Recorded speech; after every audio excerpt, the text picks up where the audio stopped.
niente da fare, canestro annullato, resta 0 la Germania. Ora attacco per la Epic Casa, Gaspardo vorrebbe servire Nick Perkins, buona difesa di Burns che prova a tenere lontano l'avversario dal ferro, ma Nick Perkins si muove benissimo, poi si butta indietro, primo canestro anche per Nick e riporta più 5 la Epic Casa quando sono trascorsi 4 minuti, poco più in questa sfida. Petruccelli riceve in punta, gioca a 2 con Burns, Gaspardo passa dietro, non è cosa da fare per il pick and roll, attacca, buona la chiusura di Burns, poi Redivo fa saltare il Mitrolong, alla fine il pallone arriva nell'angolo a Adrian, si torna nuovamente in punta da Redivo che prende un altro tiro, il ferro glielo sputa Gentile in piedi in panchina sulle giocate del proprio compagno. Mitrolong dall'altra parte in slalom segna, subisce il fallo, libero in arrivo, canestrone di Naz Mitrolong. Il giocatore arrivato anche lui poco prima della pausa per la Final 8, l'ex giocatore anche della Virtus Roma e dell'Apoel Olon di recente, mentre Gentile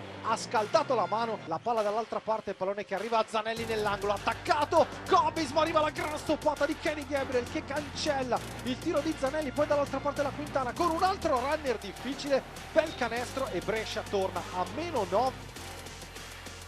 Qui invece un tiro con tanto spazio per Gentile che viene sfidato dalla difesa bresciana, sbaglia Gentile, dall'altra parte Mitrolong al ferro, tardiva la rotazione di Ale Gentile e deve arrivare il time out di Vitucci. Viene chiuso da Adrian, qui scivola anche Mitrolong, ritrova l'equilibrio, aspetta ancora il blocco di Cobis, poi da una gran palla a Petruccelli che non si fida a prendere il tiro, lo prende in un secondo momento, questo era tutt'altro che facile, ma Petruccelli non è timido, comunque possesso extra, altri 14 secondi per Brindisi, Redivo attacca, scarica benissimo nell'angolo per Clark, questo è un tiro in ritmo, ben costruito, lo attacca Moore, alza il runner, non semplice, c'è l'errore per rimbalzo di Alessandro Gentile, ora c'è un'occasione importante per Brindisi, Gaspardo a fil di sirena segna una bomba pesantissima, per stampa la Quintana sul blocco, resta per terra e poi Petruccelli come Arsenio Lupin a rubare il pallone, transizione tripla di Mitrolong e Brescia torna davanti 6-3-6-1. Davvero ottima la partita di La Quintana che arriva a quota 9, vicino alla doppia cifra, dall'altra parte Gentile forzatissimo, questo è un jolly, e sì, qui esagera davvero, c'è l'errore, pallone che non vede nemmeno il ferro dall'altra parte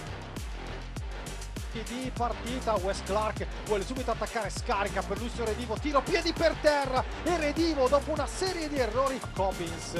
vorrebbe consegnare per Mitrolong ma c'è un'ottima difesa di Redivo che nega proprio la ricezione a Mitrolong e allora la Quintana attacca, aggiunge un'altra perla alla propria collezione la Germania. La Quintana è diventato addirittura il primo bersaglio offensivamente, Gabriel con una palla spettacolosa per Michael Cobbins che inchioda, riesce comunque ad attaccare, Gabriel ribalta il lato per Petruccelli, il gioco a 2, Petruccelli vuole attaccare in qualche modo, deve inventare John Petruccelli e probabilmente segna il canestro che rischia di valere una vittoria pesantissima per la Germania. Finale che è 88-83